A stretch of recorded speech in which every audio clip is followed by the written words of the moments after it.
And now another episode of the Rebels Roost. Well, it's almost November, so it must be time for another episode of the Roost. Now, I had planned to say something about the last election, but hey, you idiots get what the hell you vote for. Anyone that votes Republican, a fucking moron, because you know what the hell they're gonna do. And you vote for the assholes anyway. But one of the first things they've done in the House now, Senate hasn't done it yet, but they approved the Keystone Pipeline. They're trying to force Obama's hand. And as a result, the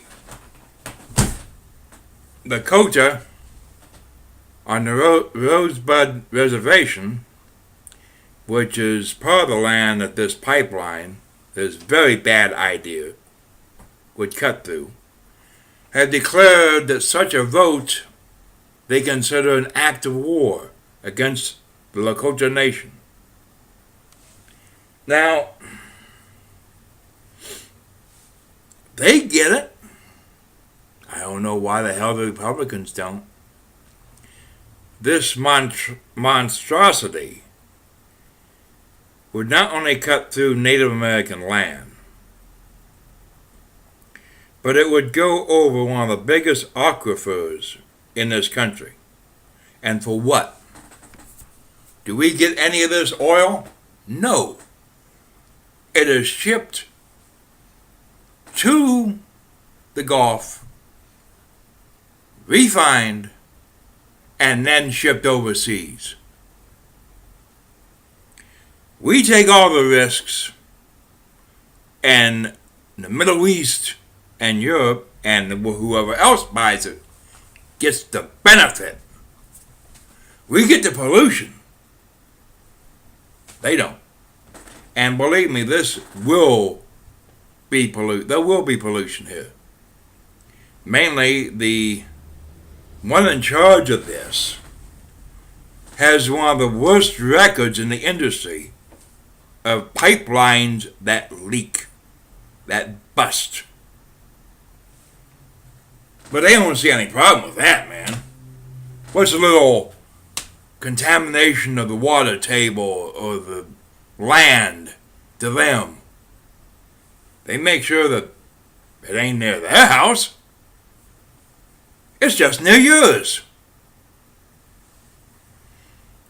Now, Lakota is not the only American tribe, North American tribe, to be at war with these morons. In British Columbia, there's a tribe that for the last 4 years has been at war with 3 different companies, including TransCanada, which I believe is the main one behind the Keystone. They've never had an agreement with the Canadian government. There are no treaties. Their land is sovereign. Well, the government in Ottawa approved at least 2 of these pipelines.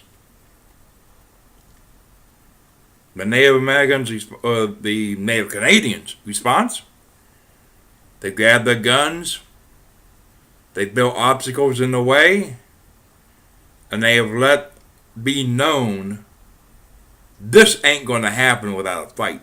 And if these oil and gas companies want to go to war, fine with them. People are beginning to stand up to these freaking assholes, these morons that want to destroy the earth, as if we have another one to go to. People, we don't. There is no Earth 2. It doesn't exist. This is the only one. We fuck this one up, we fuck ourselves up.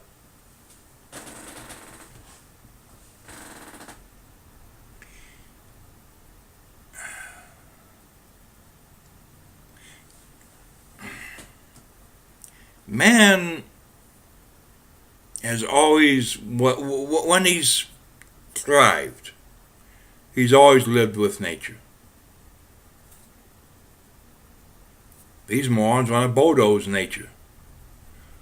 An old song from my youth, it was called They Paved Paradise and Put in a Parking Lot. And if we don't be careful, that's what's going to happen. The only place you're going to see a tree is a museum or in a book, because there won't be no trees left. The only time you'll see the sun is never, because there'll be so much pollution and smog, you won't be able to see it. And when you do that, our days and every living thing on this planet's days are numbered. We will kill the planet, and nothing lives on a dead planet.